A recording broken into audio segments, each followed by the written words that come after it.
Esta semana, Pedro Mexia declara-se dispensável. João Miguel Tavares considera-se empacotado e Ricardo Araújo Pereira sente-se livre, carajo. Está reunido o programa cujo nome estamos legalmente impedidos de dizer.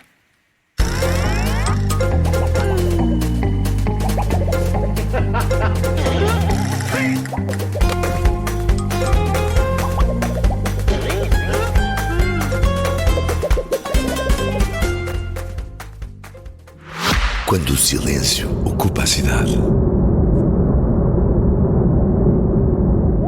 algo fantástico acontece. O que é esse amor? Surge um novo mundo para descobrir. Chegou o novo Toyota CHR Plus, um SUV 100% elétrico com até 607 km de autonomia. Descubra a confiança elétrica do novo Toyota CHR Plus em toyota.pt. Ora viva, sejam bem-vindos. No final de uma semana em que se discutiu a questão da transparência, depois do discurso controverso do Presidente da Assembleia da República na sessão solene do 25 de Abril, uma semana em que o Governo anunciou com pompa e circunstância, fazendo tocar o hino até, o PTRR, um programa mais duradouro do que a própria esperança de vida do Executivo em funções, e uma semana ainda em que uma tentativa de atentado contra a administração norte-americana serviu de pretexto a Donald Trump para atentar uma vez mais contra a liberdade de expressão de um humorista. E é por isso, aliás, que o Ricardo Araújo Pereira quer ser, desta vez, Ministro da Licença de Porte de Piada. Começamos pelo aspecto administrativo, Ricardo. Vê alguma relação entre a decisão do regulador dos média americanos de exigir um pedido de renovação antecipada da licença das estações locais da cadeia ABC e o facto de Donald Trump ter exigido à mesma ABC que despeça o humorista Jimmy Kimmel por causa de uma piada de que o Presidente manifestamente não gostou? Não, isso parece-me uma absoluta coincidência.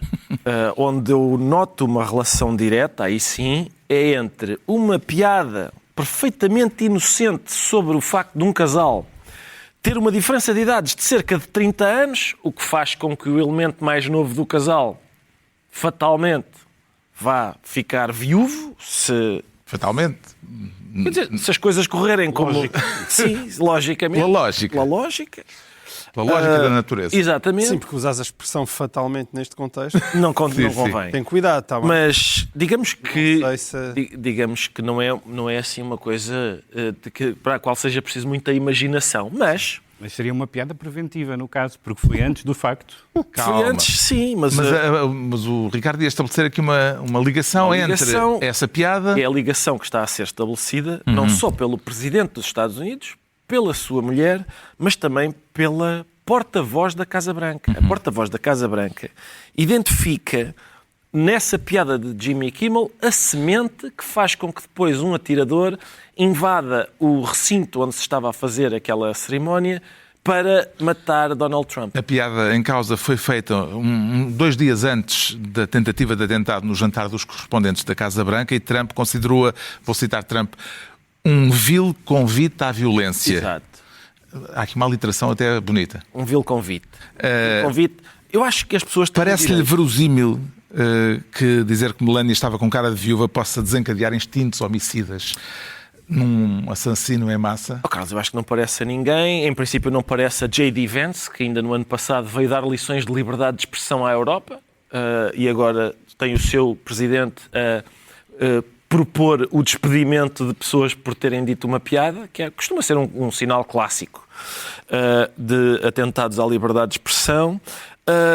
Eu acho que não é por acaso nós estarmos outra vez a discutir. É uma piada que está no centro deste debate, uma piada que faz dói-dói.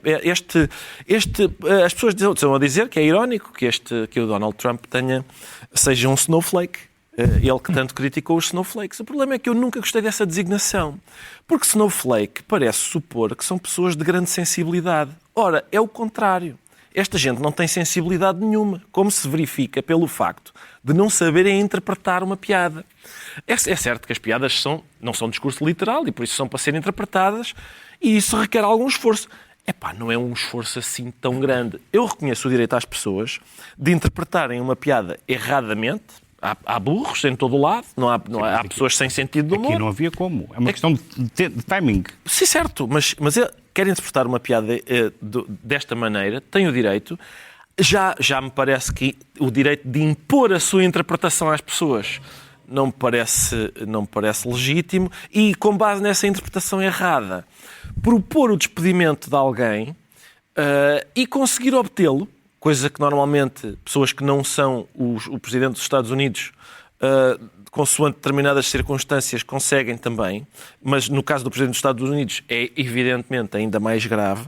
Isso já me parece ceder os limites. Aqui o problema é o seguinte: quando a gente deixa de falar em incitamento à violência, quando o juízo deixa de ser sobre se há ou não há danos iminentes provocados por um determinado tipo de discurso, e começamos a usar expressões como discurso de ódio, que são suficientemente vagas e amplas para permitir interpretações deste tipo, que fazem com que a gente diga, bom, este discurso não causa danos, mas o facto de ser moralmente repelente é suficiente para poder ser calado.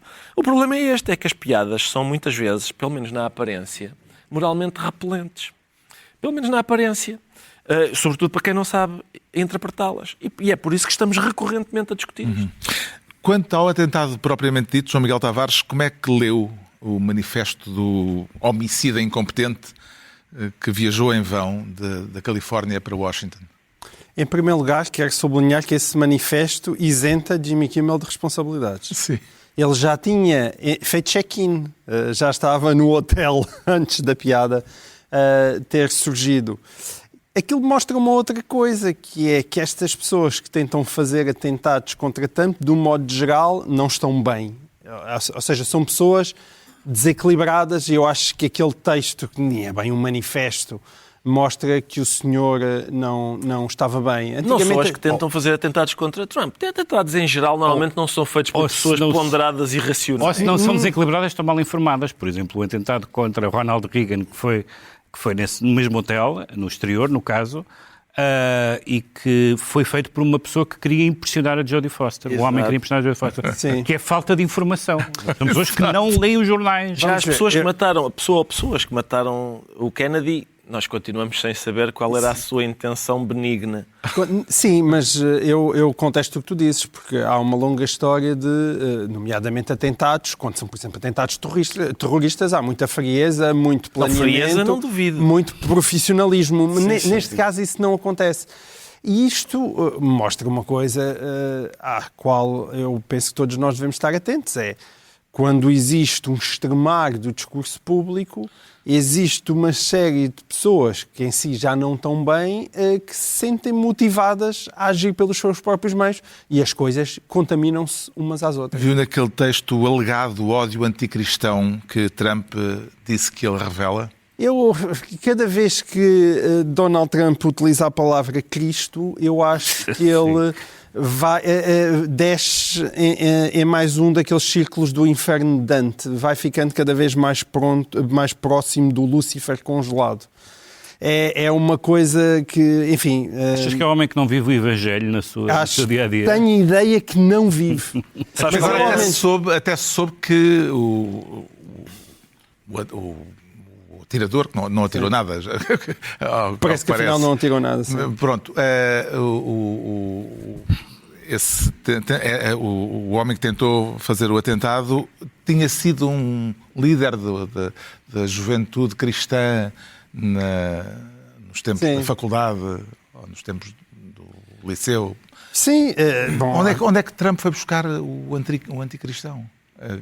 Eu sei lá, ele acha que desde que a sua orelha foi perfurada muito levemente por uma bala, que foi Deus Nosso Senhor que o salvou. Mas também que eu já assisti a pessoas a perguntarem-lhe o senhor diz que a Bíblia é o livro mais importante, diga-me uma passagem favorita. Sua passagem favorita. São tantas. Isso é muito íntimo. É muito íntimo. Não quero entrar por aí, não é? E, portanto, eu tenho a sensação que ele nunca na vida abriu... e, sobretudo, eu não tenho...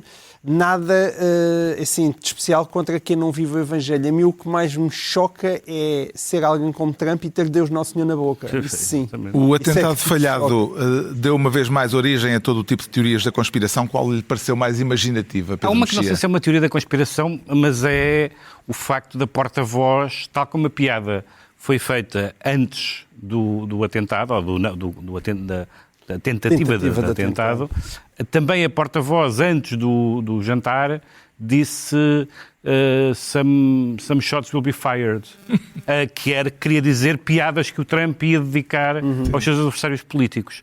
Depois, no fim do jantar não, porque o jantar nem sequer começou, exceto para um senhor, atenção, foi a minha pessoa, as minhas duas pessoas favoritas naquele jantar o velhinho que continua a comer saladas impávido enquanto toda a gente está debaixo da mesa. Exato. Repórteres internacionais estiveram em cenários de guerra. O senhor ia debicar, nem olha para o lado. E uma madura com um casaco que é bicha de umas garrafas de champanhe e as mete... Aquilo se ia estragar.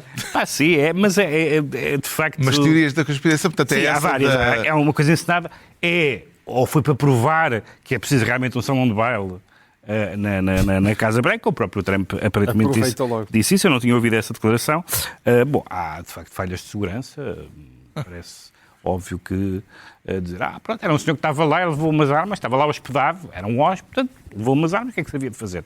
Bem, depois há aquela discussão. O homem também não foi a lado nenhum. Se eles tiraram o Vance primeiro, se era porque estava mais perto de uma porta, enfim, houve uma série de discussões. Eu, para manter o juízo, que já é pouco, evito acreditar em teorias da conspiração, porque senão daqui a bocado foi o Elvis que matou o Kennedy, não é? Portanto, porque estava na casa do Jim Morrison hospedado. Está aí o princípio de uma ficção interessante. Todos os conspiradores, no fundo, eram da mesma tribo. Era giro. Entregamos ao Ricardo Araújo Pereira a pasta de Ministro da Licença de Porte de Piada.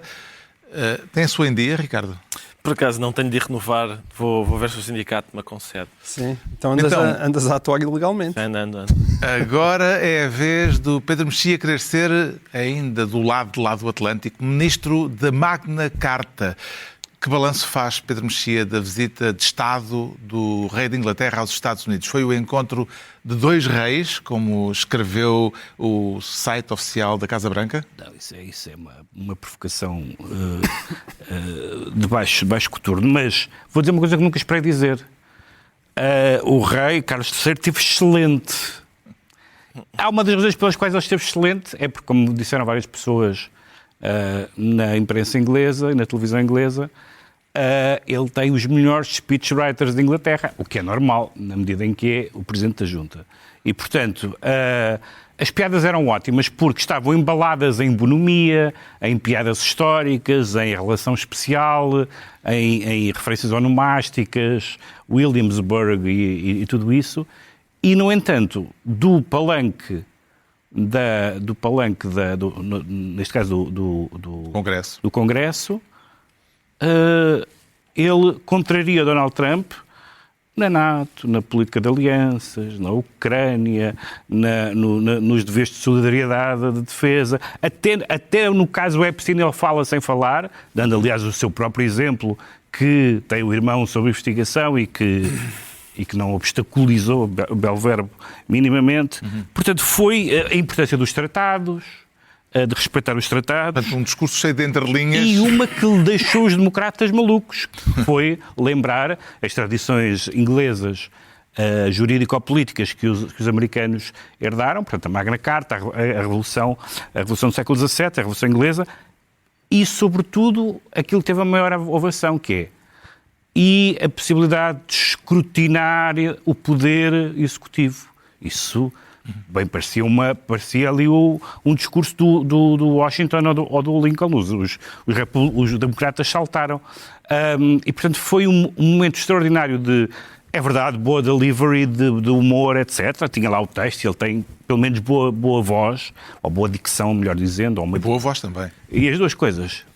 Tu é que és o homem da rádio, maviosa voz da rádio. Aquele sotaque também ajuda, não é? Mas tudo o que ele disse foi E houve aquele momento muito engraçado de se não fôssemos nós, estavam a falar francês. Sim. Não, foi muito bem embrulhado, porque foi um discurso muito crítico, mas simpaticamente crítico, do género que quem te avisa teu amigo é, embrulhado em piadas, em coisas que as pessoas acharam graça, mesmo as que discordariam se ele estivesse a falar a sério, se ele estivesse num tom sério. Portanto, foi um dos mais brilhantes atos de oposição à administração Trump até agora, e bem precisamos delas. Achas que o humor funciona?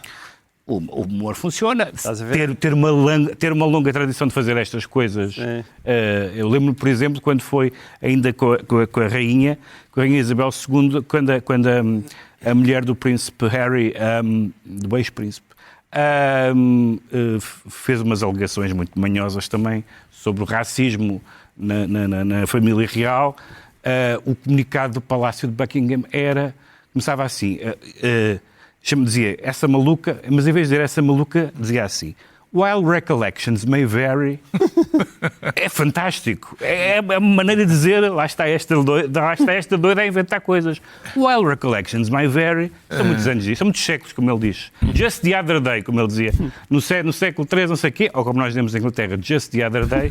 Há a vantagem de ser velho, não é? Num país, pelo menos. Entretanto, com a guerra num impasse, os preços do petróleo estão em valores recorde. O chanceler alemão esta semana não esteve com meias palavras e afirmou com todas as letras que os Estados Unidos estão a ser humilhados pelo Irão. Que consequências pode vir a ter, João Miguel Tavares, esta tão pouco diplomática por comparação com a presença do rei inglês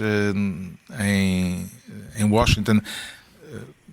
Esta pouco diplomática expressão de Merz. Eu acho que ela surgiu num encontro com estudantes, não é? Portanto, foi assim uma coisa meio oficiosa, mas eu acho que reflete profundamente o sentimento não só do Merz, mas de praticamente todas as pessoas na Europa. Já houve consequências, no sentido que Donald Trump voltou a ameaçar, supostamente tirar os militares da Alemanha, pelo menos reduzir significativamente o contingente. Já fez esta quinta-feira a ameaça em relação à Espanha e em relação à França. Mas parece que é a Espanha, que é a França, que é Portugal, que é a Alemanha que estão a fazer favores a receber os favores dos Estados Unidos da América, como se os Estados Unidos da América, que querem intervir no mundo inteiro, não precisassem dessas bases. Claro. É uma ideia absurda. Pelo contrário, aquelas bases significam uma aliança que existe desde a Segunda Guerra Mundial e que ofereceu coisas extraordinárias, sim, à Europa, mas desde os tempos, sobretudo, do Plano Marshall, mas que, sobretudo, também ofereceu coisas extraordinárias aos Estados Unidos e que Trump manifestamente não consegue ver. Bem, a nossa base de lajes é um bom exemplo, porque é um ponto de reabastecimento fundamental. Sim, mas as guerras todas que os Estados Unidos têm tido no Médio Oriente, elas estão baseadas aonde? Claro. Não são nas bases nos Estados Unidos, que fica muito, muito longe. Sim. E, portanto, não perceber isso. Agora, sobretudo, é a retórica de Trump e é, por exemplo, desde a história da Groenlândia. A história da Groenlândia é uma história gravíssima que quebra todos os laços de confiança entre a Europa e os Estados Unidos. E depois, não é por acaso que foram os alemães a inventar aquela palavra que nós gostamos tanto, que é o Schadenfreude, não é? Ou seja, como um bully, não é? Que é isso que tem sido Donald Trump em relação à Europa. É o prazer de ver um inimigo sofrer. Um inimigo, às vezes, nem sequer é só... qualquer pessoa. É o prazer de ver o outro sofrer. Às vezes é um amigo, sim. Pedro, queres contar alguma coisa? Não. Por acaso nunca se passou isso comigo, devo dizer. Nunca? Ver um amigo a sofrer? Não pode ser sofrer. Sei lá, há uma miúda muito gira que tu não consegues ter, mas o teu amigo também não consegue ter. E, portanto, apesar de nenhum de vocês geralmente o meu amigo consegue. Geralmente o meu amigo consegue. Bom, mas não foi por acaso que os alemães inventaram essa palavra e o Merz está a usufruir dela e, quer dizer, eu acho que a Europa toda. Já lá vão 2 meses, passaram 2 meses desde o início da guerra. Esta semana assistimos a 2 grandes momentos de basófia, de um lado e do outro. De um lado, uma mensagem atribuída ao líder supremo iraniano, aquele que nunca aparece. Diz que o lugar dos estrangeiros no Golfo Pérsico é no fundo do mar. Do outro lado, Trump voltou às brincadeiras com a inteligência artificial e criou uma imagem dele próprio armado em Rambo, de óculos escuros e com uma grande metralhadora, com a mensagem "No more Mr. Nice Guy". Qual dos dois lhe parece mais ameaçador, Ricardo Araújo Pereira? Carlos, eu O invisível, o fantasma de Tiarão, não, porque ele não está em Tiarão. eu fico tranquilo. Ou o Mr. Nice Guy. De Trump não tenho medo, porque se há coisa que a gente tem de reconhecer é que ele não é um intervencionista. Não é? Isso eu fartei-me de ouvir isso. Não é intervencionista e gosta muito da liberdade de expressão. São essas duas, ele tem essas duas características, são inabaláveis nele. Mas, além disso, o Trump tem na sua vitrina o Prémio da Paz da FIFA e um Prémio Nobel da Paz que foi ganho por outra pessoa. Tão prestigiado que, atenção, e essa é uma coisa, 100% dos prémios de paz da FIFA foram ganhos por Donald Trump. E, portanto... A estatística é sempre importante. Exatamente. 100% em um. Exato. E, portanto, ele é uma pessoa que tem uma inclinação para a paz que é evidente. O problema é que obliterar por completo o programa nuclear do Irão é uma tarefa semestral, aparentemente. Depois de ser obliterado por completo. É como o fim do mundo. E é assim. Aquelas pessoas que diziam, o mundo vai acabar. Vem aí. Depois, Eu gostava só que os esforços de Trump conseguissem produzir um resultado maravilhoso para o mundo, que é pôr como estava antes da guerra ter começado. O Estreito Aberto. Com o Estreito Aberto. Mas nota que esse prémio de paz já está a dar os seus resultados. E tu é que estás sempre com esse capacete negativo. Parece-se o Pedro Mexia. Estás com má vontade. Porquê? Porque foi também anunciado esta semana que o Irão vai poder jogar a bola no Campeonato do Mundo que se vai passar nos Estados Trump Unidos. Disse, mas ele se o Infantino disse isso, ele é meu amigo, pode ser. Sim, mas é pena que o Trump queria tirar o Irão e pôr a Itália. Perguntaram a Trump, então e se o Irão ganha o Campeonato do Mundo? E o Trump, isso tem que pensar depois. As probabilidades não são muito elevadas. Não, mas ele não percebe de futebol. Já na importantíssima Eurovisão, Israel parece que é complicado. O Pedro Mexia fica assim ministro da Magna Carta. Agora é a vez do João Miguel Tavares, numa dimensão mais doméstica, se tornar ministro das costas voltadas. Também achou a forma de protesto escolhida pelo deputado socialista Pedro Delgado Alves contra o Presidente da Assembleia da República, uma deselegância e uma falta de respeito, João Miguel Tavares? Deselegância, eu posso comprar a palavra. Estou apenas a referir as opiniões de outros socialistas com voz pública, como João Soares e Ascenso Simões. Ascenso Simões escreveu que a atitude de Delgado Alves foi um gesto vergonhoso e João Soares diz que o deputado socialista deve um pedido de desculpas a Aguiar Branco. Acho que não. Acho que nem sequer foi vergonhoso, nem merece nenhum pedido de desculpas. Pode-se dizer que foi deselegante, mas ao mesmo tempo obteve um efeito ali, que foi chamar a atenção para uma coisa muito importante. O que é facto é que a atitude do deputado socialista trouxe para a discussão o teor da intervenção de Aguiar Branco na cerimónia do 25 de Abril. Quer concentrar-se na forma ou na substância do protesto?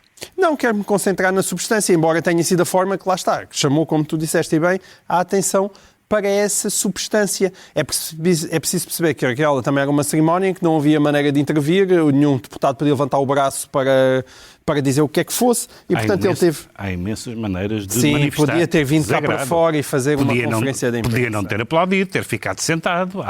Não é... Ninguém notava. Se não aplaudisse, ninguém não notavam, isso era pouco. Não aplaudir. Está bem, mas quer dizer... E, aliás, foi tanto mais significativo quando houve gente na bancada do PS a aplaudir de pé. Por exemplo, o António Mendonça Mendes fez isso. Curiosamente, no último, ia dizer o nome deste programa real, mas no último programa...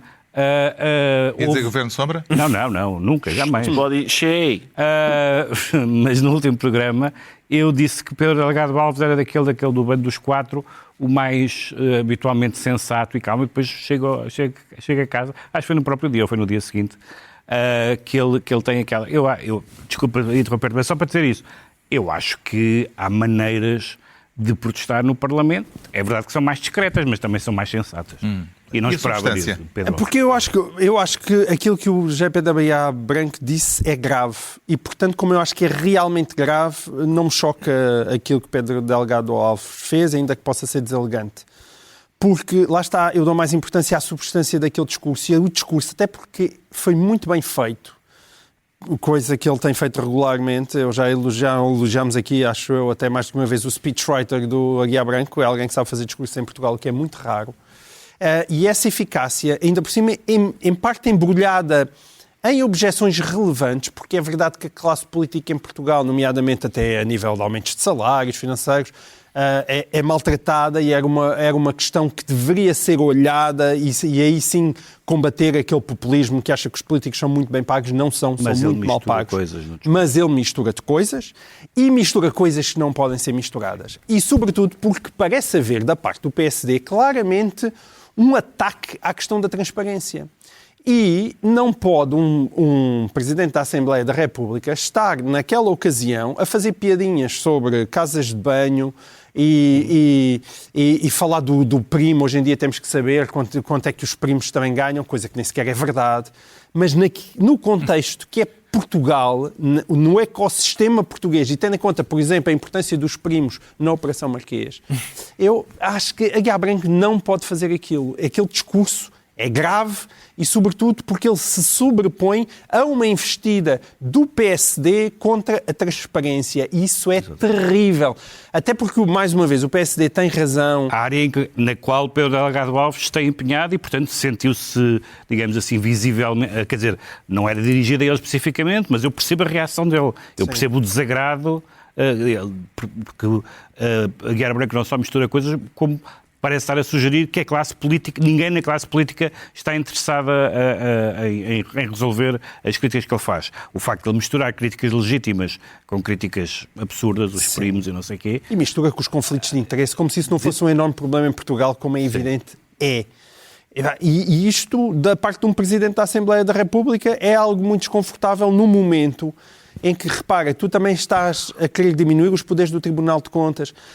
Aí há razões de queixas genuínas, porque nós vivemos num país muito regulado, com um excesso de burocracia, em que, como se vai ver com as histórias dos PRRs, nós não conseguimos avançar, nem conseguimos executar. Eu sou sensível a essa questão, mas a maneira que nós temos de compensar isso é com mais transparência. Mais transparência para haver menos burocracia. O que nós não podemos ter é menos burocracia e menos transparência, porque aí, mais uma vez, é abrir a porta a todas as formas de corrupção. Sendo a questão de fundo, neste caso, a controvérsia em torno dessas leis da transparência, do escrutínio à atividade política, como é que vê Ricardo Araújo Pereira estes desenvolvimentos mais recentes acerca desta questão, depois da decisão da entidade das contas e da transparência limitar o acesso público à identidade de quem dá dinheiro aos partidos políticos?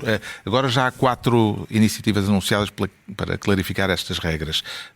Uma do PS, outra do Bloco, do LIVRE e agora, finalmente, também do Chega. Do Chega, sim. E eu destacaria a proposta do Chega, porque é mais transparente no sentido de nos mostrar o que é que o Chega entende por transparência. Porque é uma proposta que vai no sentido de facto, eles dizem, proteger a privacidade das pessoas que dão dinheiro aos partidos. Por exemplo, omitir o número de identificação fiscal. Ou seja, dificultar a identificação das pessoas que dão dinheiro aos partidos. E cruzar os interesses, não é? Exatamente. E, portanto... dificultar a vida aos jornalistas. A palavra privacidade, nesse caso, nem sequer faz sentido nenhum. Não faz nenhum sentido. Mas é isso. A proposta é essa. Portanto, taxo, bandalheira, corrupção, vergonha, taxo. E depois, quando chega a hora de, então, vamos ver como é que é a transparência, o Chega...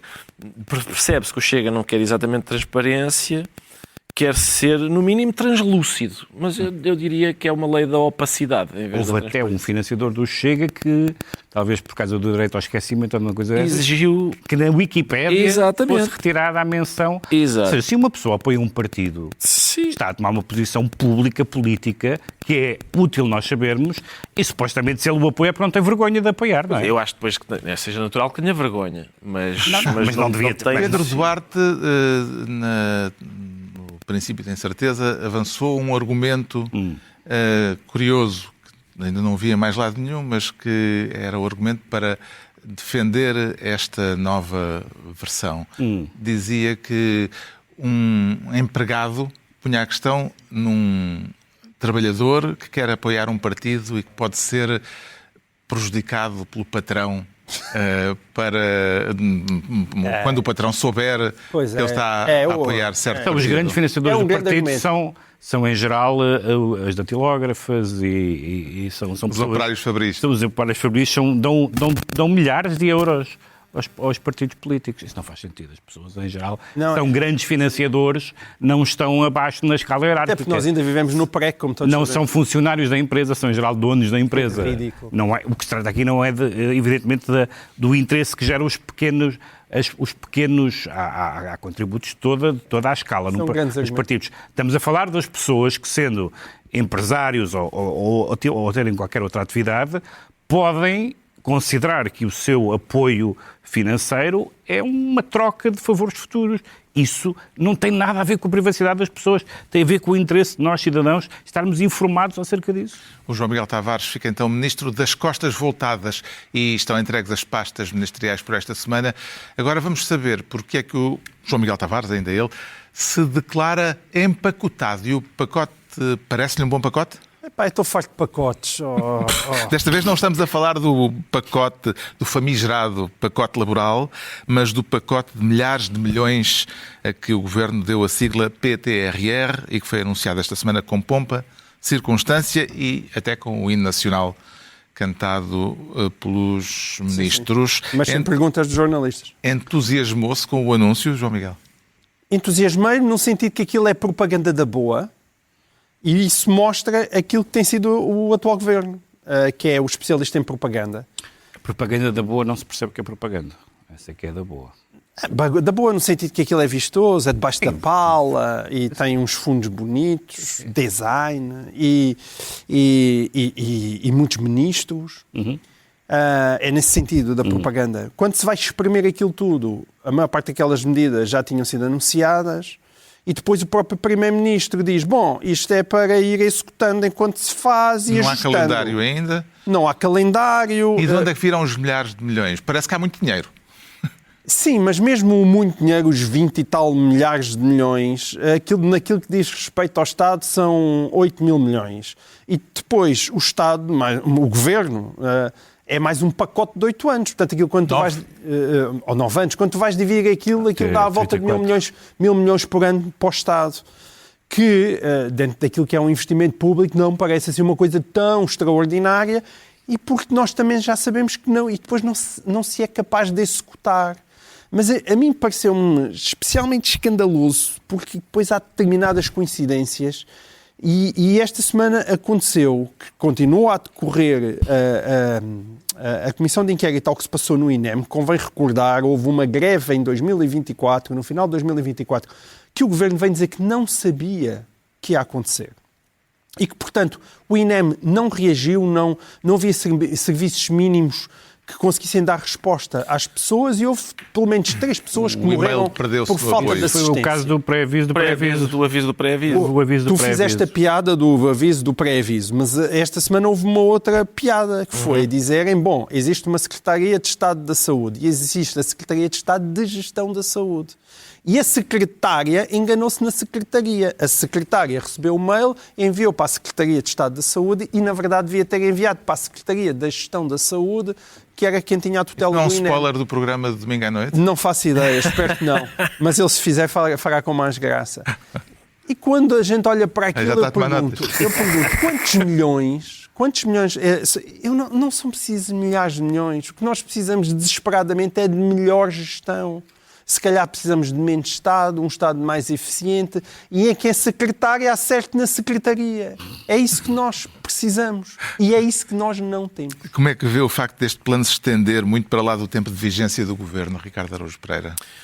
Carlos, Já o que se chama planificação. Pois é, e com os atrasos com que o dinheiro costuma chegar aos destinatários, eu até acho que o prazo é curto. Em princípio, devia ser mais alargado. Mas eu fiquei, sobretudo, satisfeito com a apresentação disto acabar com toda a gente a entoar o hino nacional. Eu fiquei com um fervor patriótico tão grande, eu propunha que a partir de agora, qualquer proposta de lei, voto de pesar, requerimento, seja acompanhado do hino nacional. Toca o hino, é como no filme. Exatamente. E é esta então a nossa interpelação à mesa. Heróis do mar, todas as iniciativas terminarem com o hino nacional. Eu acho que é o que está a fazer falta para a coesão.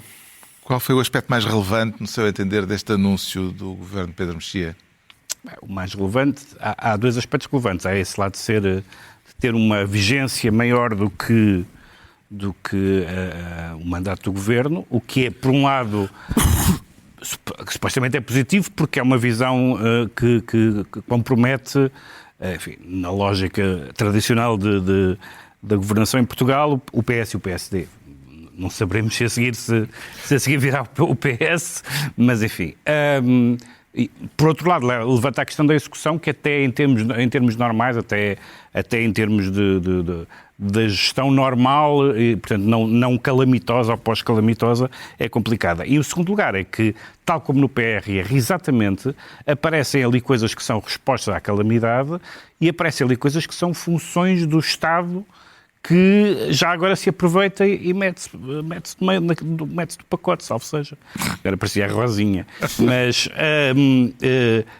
eu lembro que no PRR era muito difícil ler o PRR e discordar. Agora, lembro-me que eu li com atenção a parte da cultura, na altura, e aquilo eram funções do Estado. Eram funções do Estado, mesmo que corresse tudo bem, que não tivesse havido pandemia, que não... Mas então alocava-se, ou dizia-se, agora que vem muito dinheiro, vamos finalmente cumprir as funções do Estado, que é uma coisa um bocadinho... Eu percebo, em termos financeiros percebo, mas se o pobre do Estado se precisa de programas de emergência para cumprir as suas funções ordinárias, digamos assim. Está esclarecido porque é que o João Miguel Tavares se declara empacotado. O Pedro Mexia diz sentir-se dispensável, ainda por causa do regresso pujante de Pedro Nuno Santos, que teve esta semana a resposta por parte daquele que é visto como o principal visado pelas palavras do ex-líder socialista. Concorda, Pedro Mexia, com a ideia de que esta polémica entre os dois BFF era dispensável? Estamos a falar há bocado da Schadenfreude e, de facto, as coisas entre amigos na política é complicada. A política é um teste às amizades, não é? Toda a gente se lembra de Soares Zenha... E é um teste em que as pessoas não costumam passar. Em que as pessoas não costumam passar. Soares Zenha... Soares Alegre, depois parece que resolveram a coisa. Portas Monteiro, etc. Bom, Ferro Rodrigues Sampaio. Ferro Rodrigues Sampaio. Portanto, não é bom para as amizades. Às vezes amizades de décadas. Mas o que é interessante... Há duas coisas interessantes nisso. Portanto, o Duarte Cordeiro veio responder que esta era uma polémica desnecessária, que não trazia nada de positivo e que falhava ao alvo. E eu concordo certamente com a terceira, se era dispensável ou não faço ideia, se há contas por resolver no PS que se resolvam. Agora, falha ao alvo no sentido de que o que Duarte Cordeiro fez foi uma coisa relativamente normal, que é dizer, eu não estou de alma e coração com esta direção e, portanto, não me vou comprometer com esta direção e fico livre... Quero ter o direito a discordar. E fico livre para discordar. Isso faz parte da vida dos partidos. A ideia do Pedro Nuno Santos, utilizar a palavra taticismo para... é como dizer que um jogador de xadrez é taticista. O quê? Já tens a próxima jogada na cabeça? Sim, faz parte. Toda a gente faz isso. Toda a gente fica... aquela coisa de dizer, este tipo ficou na reserva, mas ao pé das eleições derrubou o líder do seu partido. Sim, mas estamos todos no seminário. De repente a política é uma coisa são grupos de amigos que se estimam muito. O árbitro foi extremamente incorreto. É essa a lógica. Por amor de Deus. Senhor árbitro. Se bem me lembro. No meio de tudo isto, parece-lhe verosímil Ricardo Araújo Pereira, como dizia esta semana, e como dizia na SIC o comentador Francisco Mendes da Silva, e também escreve esta sexta-feira no Público, que Pedro Nuno Santos pode vir a ter a tentação de encabeçar um novo partido que una a esquerda à esquerda do PS? É possível que seja verosímil. Eu não tenho a certeza que seja útil. Quer dizer, o meu raciocínio é o seguinte: de que modo é que se pode contribuir para a união da esquerda? Dividindo ainda mais a esquerda não é. Digo eu não tenho a certeza. Fazer um partido... Bem, a esquerda do PS está na sua expressão mínima até hoje, não é? Com certeza, mas fazer um partido mesmo ao lado do PS, ou seja, pedir licença ao LIVRE e ao PS para fazer aqui mais um... por exemplo, que grandes opções é que um hipotético partido liderado por Pedro Nuno Santos, que grandes opções é que seriam diferentes das do PS? Tirando a objeção... Ele explicou que não é centrista, Pois, ao contrário, dando Mas- como contraponto a atual liderança de José Luís Carneiro. Certo, mas o PS sempre, como aliás estes partidos, o PS sempre tem lá várias sensibilidades dentro e essas sensibilidades vão no sentido de, independentemente da orientação, digamos, mais evidente do seu secretário-geral, essas sensibilidades diferentes vão fazendo mais pela orientação do partido do que apenas um homem. Agora, O europeísmo, a pertença sim. à NATO, etc. Agora, além de eu não gosto muito das opções do PS porque não sou eu que estou a liderar o PS, que outras objeções de fundo é que um hipotético partido liderado por Pedro Nuno Santos teria a fazer ao PS? Não sei se eram, em 98% dos casos, se eram muitas. Haveria espaço para um tal partido, nesta altura e nas atuais circunstâncias, João Miguel Tavares? Chamemos-lhe o PG, o Partido Geringonça. Epá, eu não sei se as pessoas andam a contar. É porque neste momento à direita já temos o CDS, a Iniciativa Liberal, o Chega e o PSD. E depois à esquerda temos o PCP, o Bloco, o LIVRE e o PS. Só que já vão 8. Ainda temos mais o PAN, para quem o apanhar, que supostamente um bocadinho mais à esquerda, diria eu. Portanto, 5 partidos para a esquerda precisa de um sexto, porque ainda não tem bem onde se Supunha encaixar. Que alguns desses Que vão desaparecer. desapareceriam ou Porquê? se O Rui diluiriam. Tavares vai desaparecer para o Pedro Nuno Santos ficar a tomar conta daquele espaço?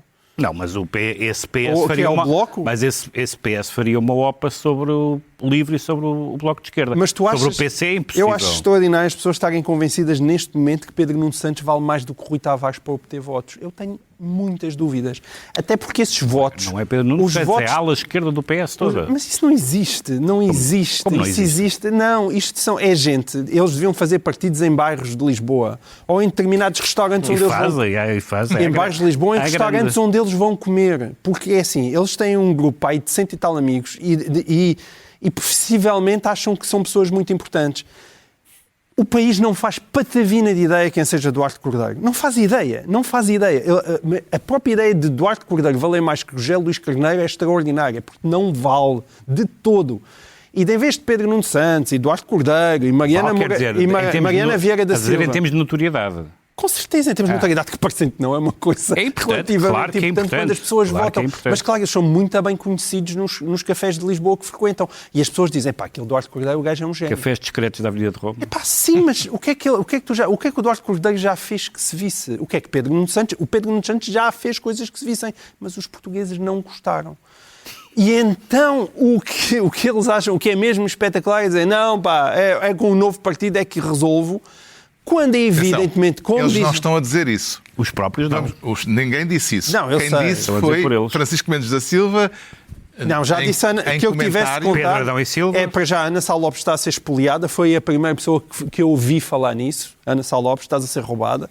Depois Peço vi o desculpa, Pedro Ana. Adão e Silva. Depois vi o Pedro Adão e Francisco... Silva também diz Viu por Francisco contraponto, Mendes da Silva. porque não é certamente um admirador da ideia. Não, pois, está bem. Ou seja, eu percebo que os seus inimigos estejam a sugerir isso. A Ana Sá Lopes acho que não é inimiga. Mas Pedro Adão e Silva pelo provavelmente é. E o Francisco Mendes da Silva, se calhar, também é. Eu só diria isto, é... Nenhum bom amigo de Pedro Nuno Santos lhe quer sugerir uma coisa destas, senão ainda obrigam mesmo o pobre do homem a ter que passar o resto da vida na fábrica do pai. Levantar e dizer, são todos amigos, isto é uma vergonha. Epá, não é, mas são discussões de microclima lisboeta totalmente cegos àquilo que é o país. Claro que sim.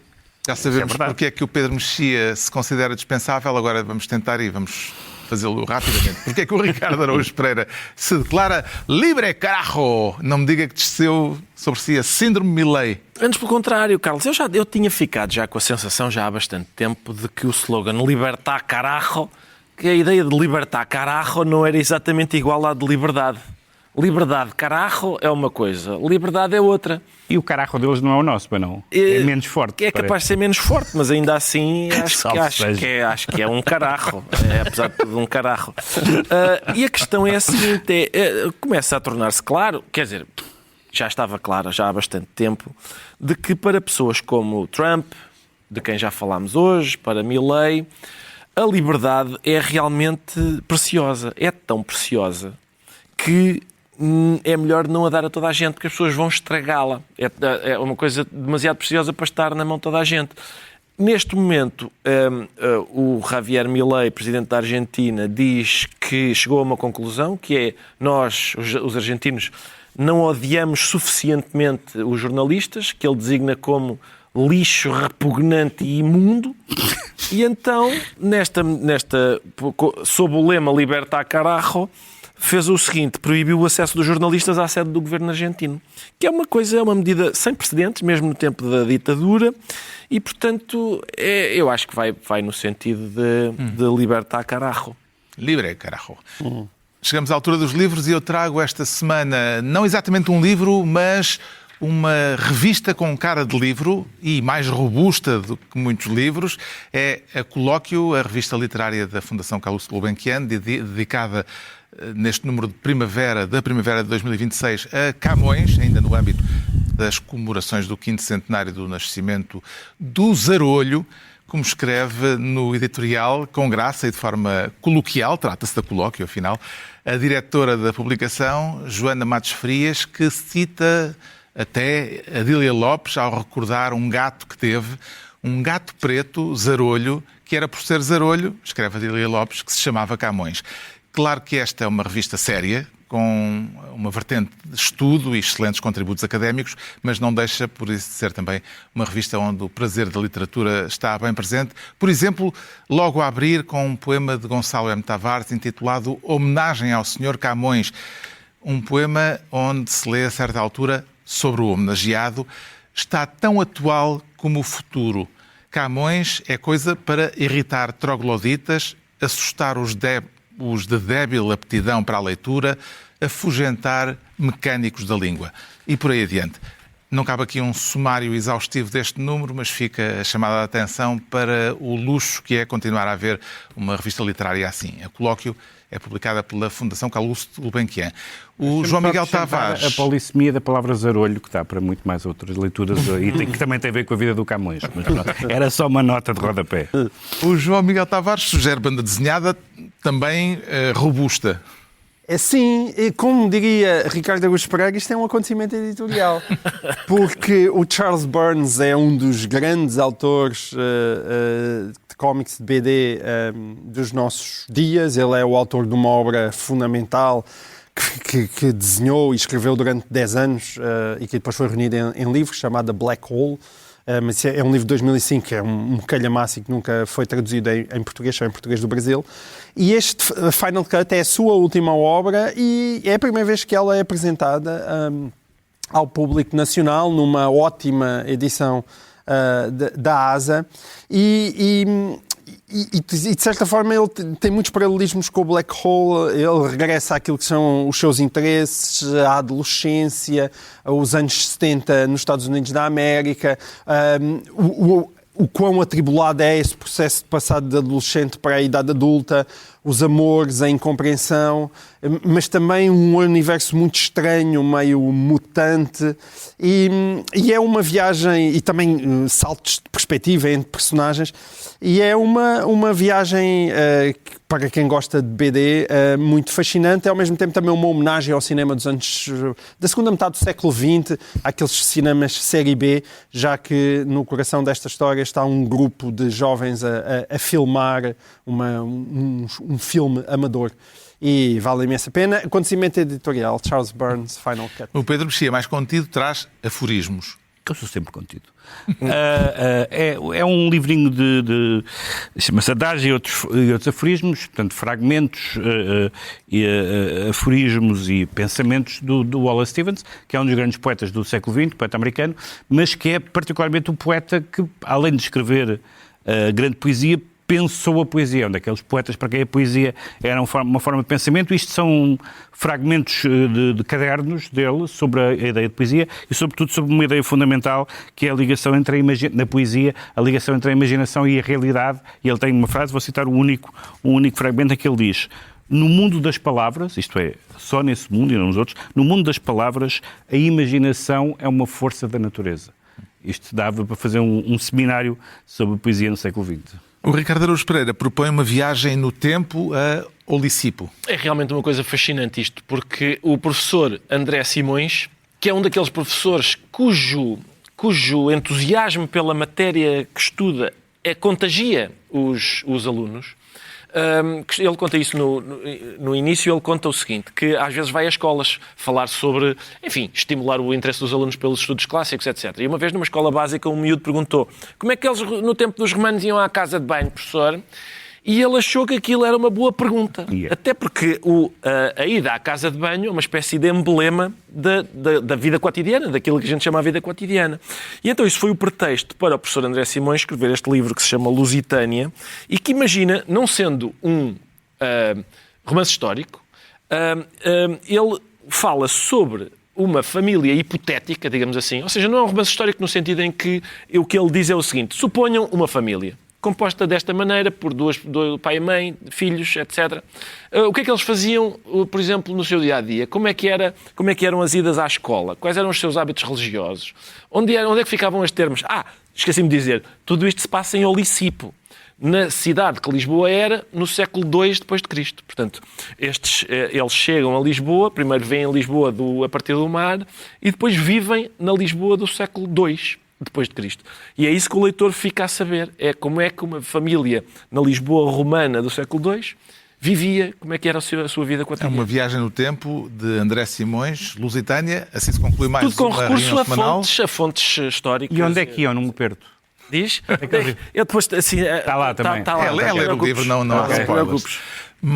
Assim se termina mais uma reunião semanal, 2 a 8 dias, à mesma hora, os mesmos de sempre, também em podcast. Pedro Mexia, João Miguel Tavares e Ricardo Araújo Pereira.